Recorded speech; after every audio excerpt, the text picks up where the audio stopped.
So actually, I have some notes about this one. Not a ton, but a little bit.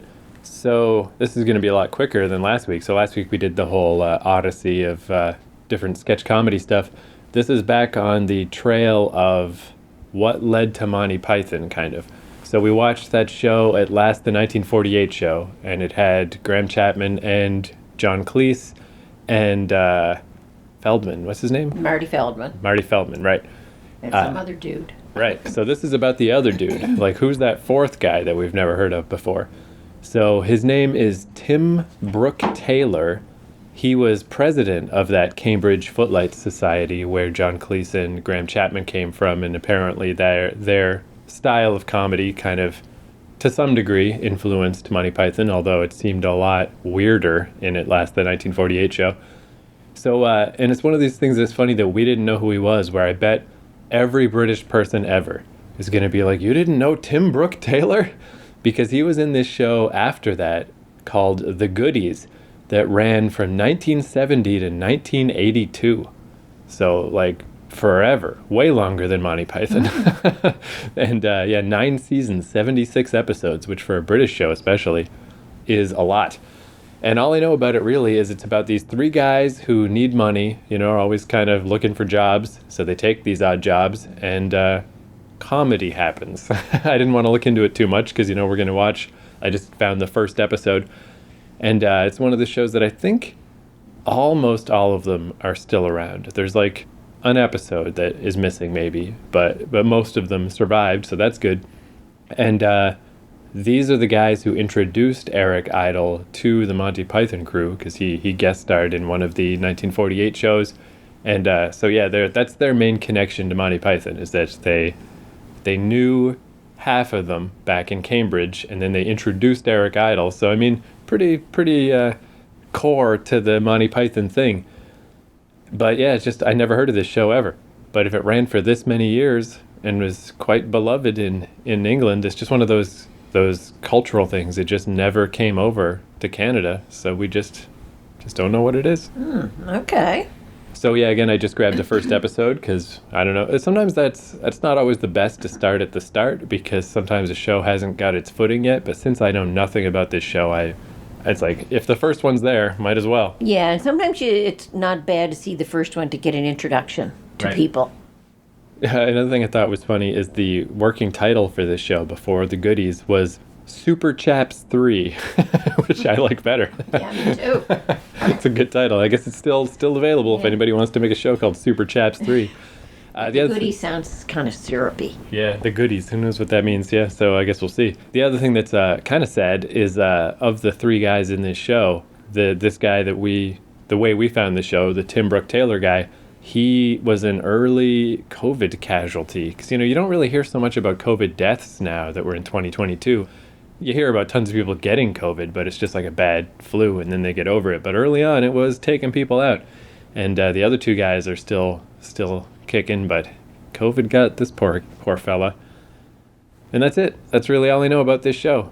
Which, again, I think is probably another sort of emblematic thing about a show only being big in England, is there just wasn't that much there. It's like, okay, I'm researching the show. Unless I want to get into specific plot lines of the episodes, like, this is it. This is all I know. So anyway, let's check it out and see how good The Goodies is. Yeah, certainly surprising, at least, that the one guy we never heard of, it wouldn't have been that surprising if I Wikipedia'd him and you just see, like, he was on this one show and then he was just a writer in the background or something. I didn't expect him to be on a national institution of a show that ran for, over a decade. It's like, well, didn't see that coming. So yeah, to fill in this little piece of the Monty Python puzzle, The Goodies, episode 1. Where did I get this from? Was this on YouTube? I don't remember if I got this on YouTube or archive.org, but it's out there for anyone who wants to check it out. It wasn't hard to find.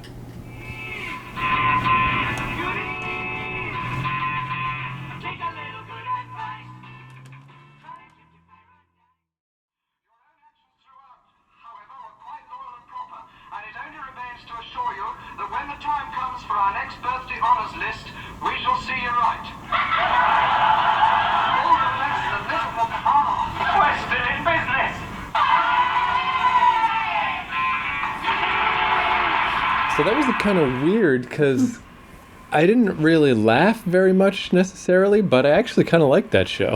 Yeah, I kind of liked it too. Yeah. Like it wasn't that kind of, it was weird. The humor wasn't like elaborate. Like they really put a lot of work into that It show. hit you up with a lot of, oftentimes comedy is the unexpected. Right. And it had lots of unexpecteds in it.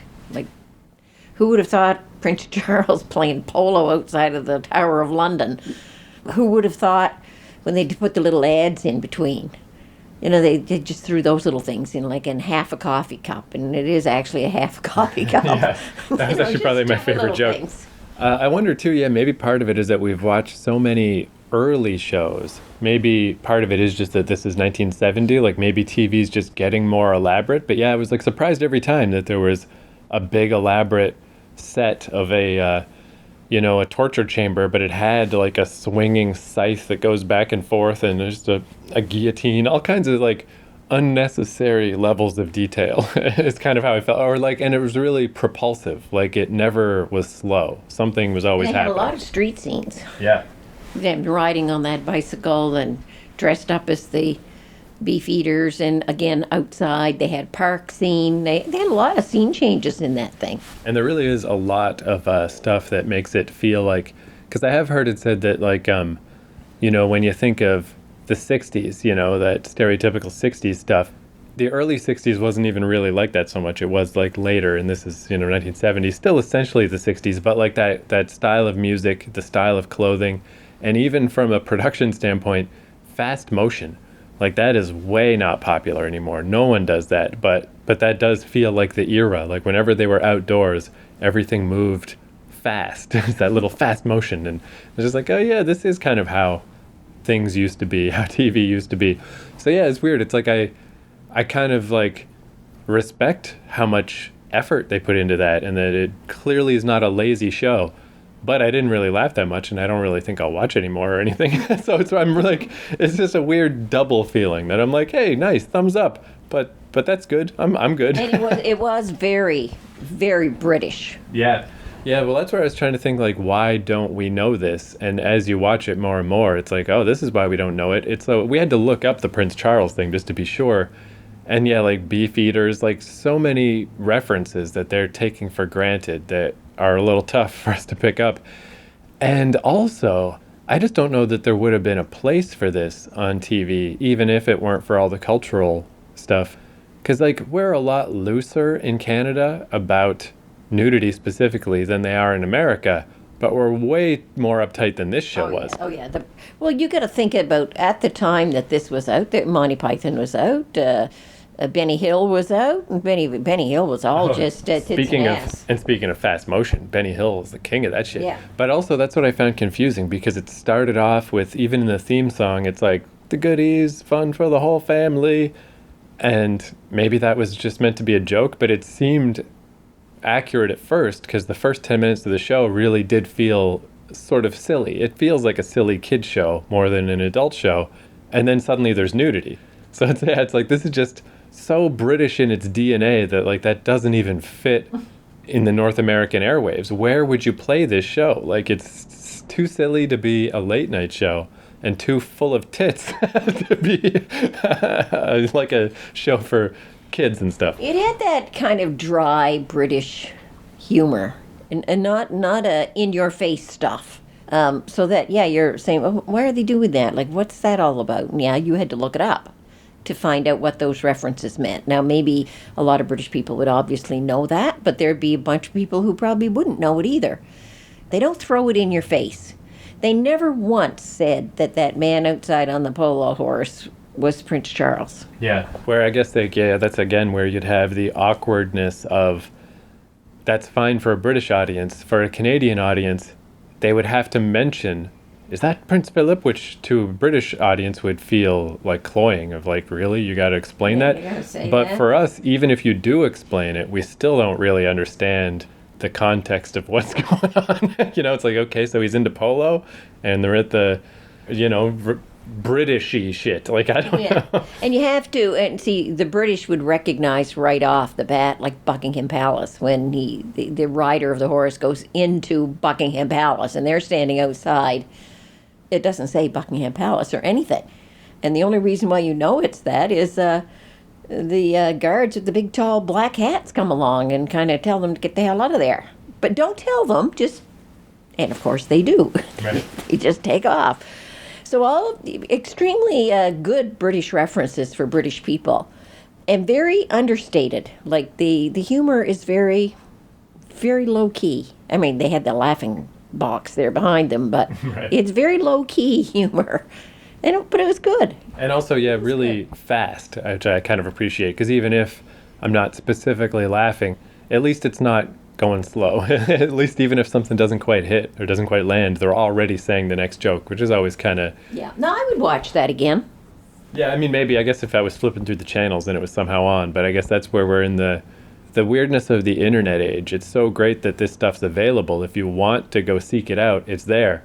But I probably wouldn't specifically seek out more, but it is there though. And yeah, like again, now that we're getting into these later eras, it's hasn't just been eradicated from history. So that's another bonus. And it was very reminiscent of, except it was a whole storyline for half an hour.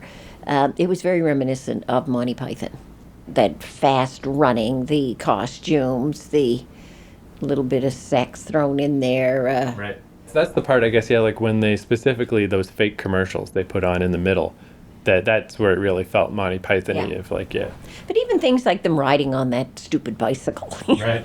Blowing up the little dog and putting the sign beside it that it bites. Yeah, that kind of stuff is very reminiscent of Monty Python. Yeah, and again, that's a good example of, when they park their bike, instead of chaining it up, they have an inflatable dog and then a sign that says it bites. And it's less that I find it funny, it's more that I appreciate it. It's like, that's so many more steps that they could have just not done any of that. So I appreciate that they did. Yeah, they could have just parked the bike. And what you were thinking, because you saw that scene when they arrived the second time on the bike, dressed up in the Beefeater things, I was thinking, are they going to do the same thing? But no, they didn't. They just parked the bike and went in. Right. I also liked that as far as the kind of absurdist humor that apparently came from that Cambridge Footlights stuff, they still had that. I mean, stuff like inflating a dog is like just dumb and weird, but I like that they did it more deadpan, because that was my least favorite part of the 1948 show, is they would do the weird thing and then pull a face or make a weird noise.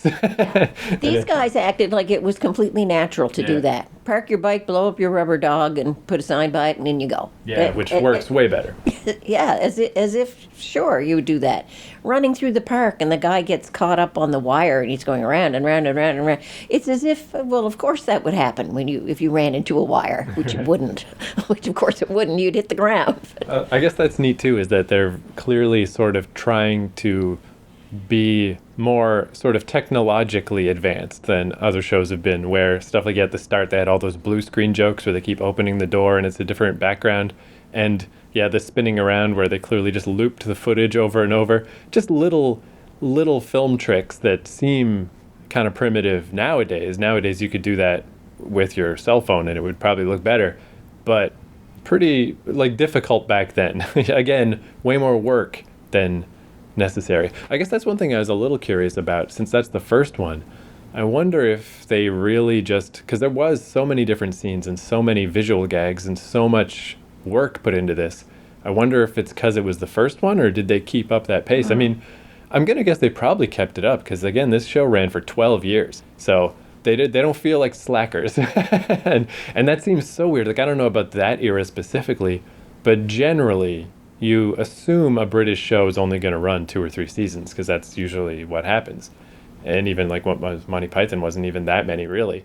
So for this show to go 12 years, they probably kept putting their back into it. And yeah, I respect it. I respect the goodies. Yeah, it was good. I enjoyed it. And now if we're ever talking to a British person of a certain age and they bring up the goodies, we won't have to be embarrassed that we don't know what it is. We know exactly what it is. Fucking goodies, isn't it? We can pretend we know all about it, even though we've only seen one episode.